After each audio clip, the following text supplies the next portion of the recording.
Hello दोस्तों, मैं हूँ विजय।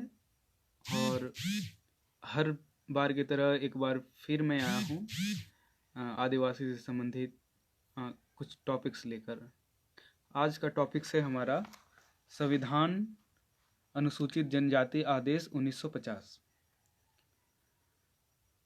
कल यानी कि 11 फरवरी को संसद में संविधान अनुसूचित जनजाति आदेश संशोधन विधेयक 2019 को मंजूरी प्रदान कर दी गई है। इसे पेश माननीय अर्जुन मुंडा जी ने की। अर्जुन मुंडा जो कि अभी जनजातीय मामलों में मंत्री हैं।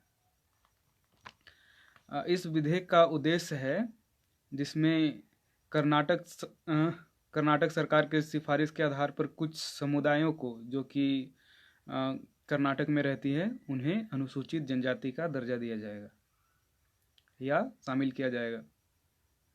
इसे राज्यसभा में पहले ही पेश किया जा चुका है, जो कि अब लोकसभा में भी मोहर लग गई है। जनजातीय मामलों में केंद्रीय मंत्री अर्जुन मुंडा ने बताया कि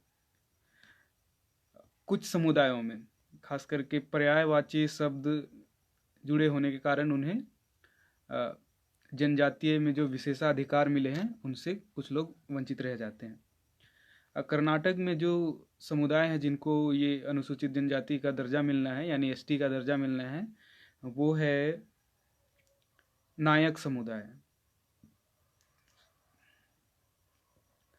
इस तरह से पश्चिम बंगाल, उड़ीसा, केरल और झारखंड में भी कुछ समुदायों को एसटी में शामिल करने की मांग उठती रही है।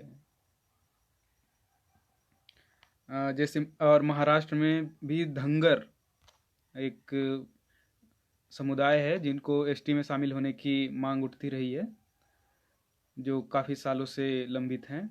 इसके अलावा अगर झारखंड में देखें तो कुर्मी जो कि अपने आप को अनुसूचित जनजाति में शामिल करने की मांग करते रहे हैं। जो मैंने टॉपिक डाला है आज कि अनुसूचित जनजाति होने का मतलब आदिवासी नहीं होता है, मैं इसलिए यह कह रहा हूँ क्योंकि सन 1960 में इस सूची में 225 जनजातियों को एसटी का दर्जा हासिल था, जो कि अब 700 के करीब या 700 तक पहुंच गए हैं।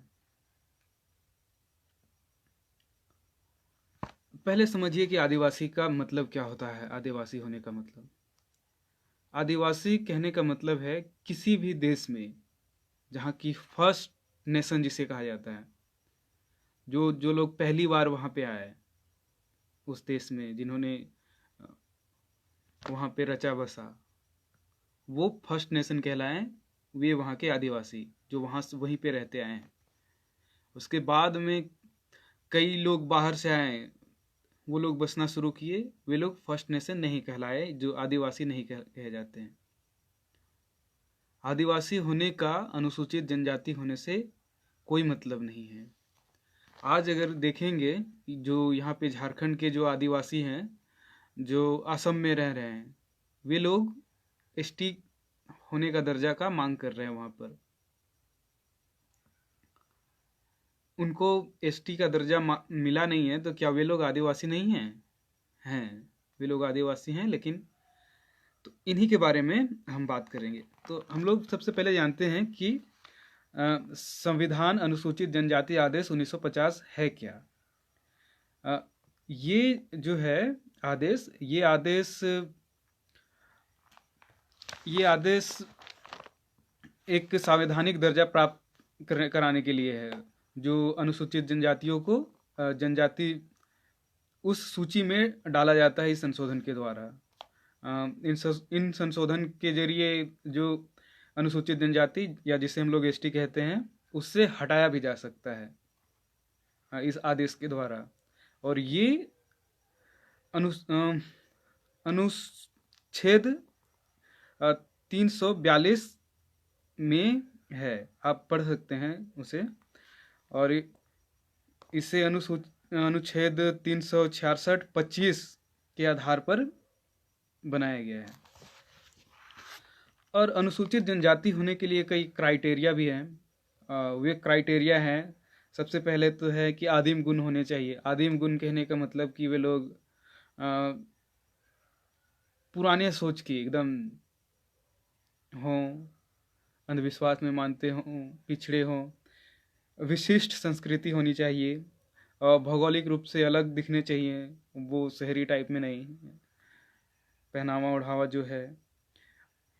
भौगोलिक अलगाव, लोगों से जुड़ने से बचे, मतलब जो जिसे मुख्य धारा कहते हैं उससे अलग रहे। जुड़ने में संकोच किया जाना, जैसा कि आप देखते होंगे आदिवासी लोग मैक्सिमम मुख्य धारा से जुड़ने से बचते हैं। और पांचवा कारण है पिछड़ापन। इन सब जो क्राइटेरिया है, इन सब को किस आधार पर बनाया गया था वे उस पर बात करते हैं हम। ये मानदंड 1931 में जो जनगणना हुई थी, उसके बाद में पहला पिछड़ा आयोग 1955 में जो आया था, उसकी जो रिपोर्ट थी, इसके अलावा कालेलकर सलाहकार समिति और लोकूर समिति के द्वारा जो फाइंडिंग्स आए थे उसके अनुसार ये सब किया गया था। लेकिन इसके बाद भी ये पता चलता है कि किसी को अनुसूचित जनजाति देने के लिए कोई सही क्राइटेरिया अभी तक सामने नहीं आया है। इसीलिए विवेक के आधार पर ये मान के चला जाता है कि हाँ, ये लोग अनुसूचित जनजाति हैं, यानी जनजाति हैं, ट्राइबल्स हैं, तो इन्हें अनुसूचित जनजाति का दर्जा मिलना चाहिए। और इसी तरह से बढ़ती रही हैं। ये बढ़ते बढ़ते काफ़ी बढ़ गई हैं और आने वाले दिनों में और भी बढ़ेंगी। अगर आप अपने आप को एसटी होने के कारण अपने आप को आदिवासी कहते हैं, तो हो सकता है कि आने वाले दिनों में आपकी जो जनजाति है, ट्राइबल, जिस आप ट्राइबल ग्रुप से हैं, उसे एसटी ग्रुप से या एसटी सूची से हटा दिया जाए, तो क्या आप आदिवासी नहीं रहेंगे? इसलिए एसटी या अनुसूचित जनजाति होने का आदिवासी होने से कोई संबंध नहीं है। आज के लिए बस इतना ही। धन्यवाद।